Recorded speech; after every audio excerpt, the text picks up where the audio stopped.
Good morning, good afternoon, good evening, good night, good day to you, depending where you are in the world.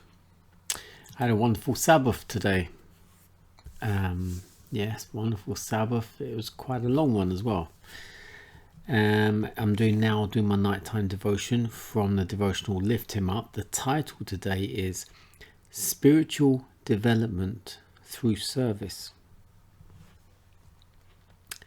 The scripture reading comes from the book of Luke, chapter 6, verses 38. Give, and it shall be given unto you.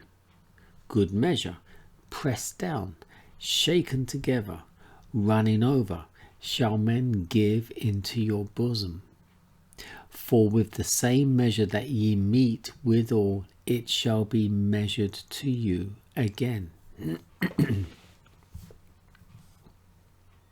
Those who give their lives to Christlike ministry know the meaning of true happiness. Their interests and their prayers reach far beyond self. They themselves are growing as they try to help others. They become familiar with the largest plans and the most stirring enterprises, and how can they but grow when they place themselves in the divine channel of light and blessing? Such ones receive wisdom from heaven. They become more and more identified with Christ in all his plans. There's no opportunity for spiritual stagnation.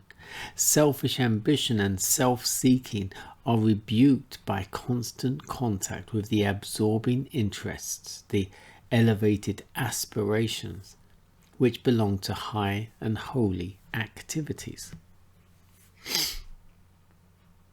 Heavenly intelligences are waiting to cooperate with human instrumentalities that they may reveal to the world what human beings may become and what, through their influence, they may accomplish for the saving of souls that are ready to perish. He who is truly converted will be so filled with the love of God that he will long to impart to others the joy that he himself possesses. The Lord desires his church to show forth to the world the beauty of holiness. She is to demonstrate the power of Christian religion. Heaven is to be reflected in the character of the Christian. The song of gratitude and praise is to be heard by those in darkness. For the good tidings of the gospel, for its promises and assurances, we are to express our gratitude by seeking to do others good. The doing of this work will bring rays of heavenly righteousness to wearied, perplexed, suffering souls. It's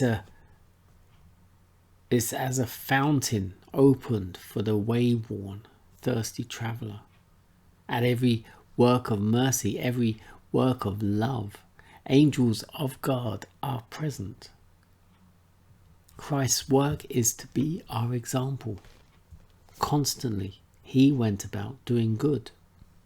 In the temple and the synagogues, in the streets and in the cities, in the marketplace and the workshops, by the seaside, among the hills, he preached the gospel and he healed the sick. His life was one of unselfish service, and it is to be our lesson book. His tender, pitying love rebukes our selfishness and heartlessness. Wherever Christ went, he scattered blessings in his path. How many who claim to believe on him have learned his lessons of kindness, of tender pity, of unselfish love? Hear his voice speaking to the weak, the weary and the helpless. Come unto me, all ye that labour and are heavy laden, and I will give you rest.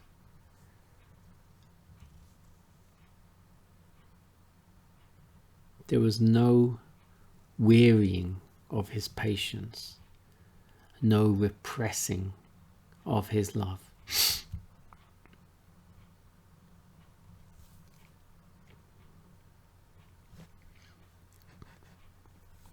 I think that's the thing that most, I want to say, impresses me of what I know about Christ in his life. Well, firstly, he was sinless. I can't even fathom that.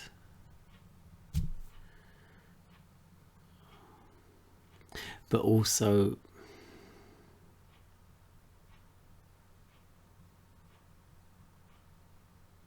he lived an unselfish, selfless life.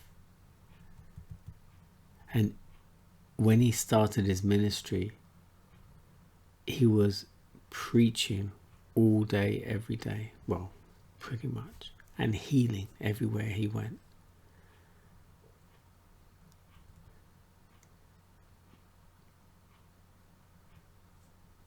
And that was his life. Healing, preaching, walking a lot.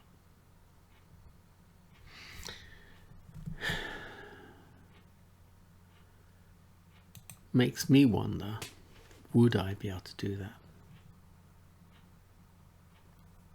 Have that kind of lifestyle? I would like to say yes. How did they cope in the winter time? Because they did have winter then. I'd like to find out, if it were possible, how they coped in the winter.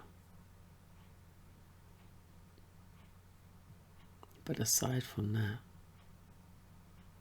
how he was able to do what he was able to do, that's a lot of discipline, selflessness, which most of us don't even possess. In both counts, discipline and selflessness. As always, we have work to do. Me especially.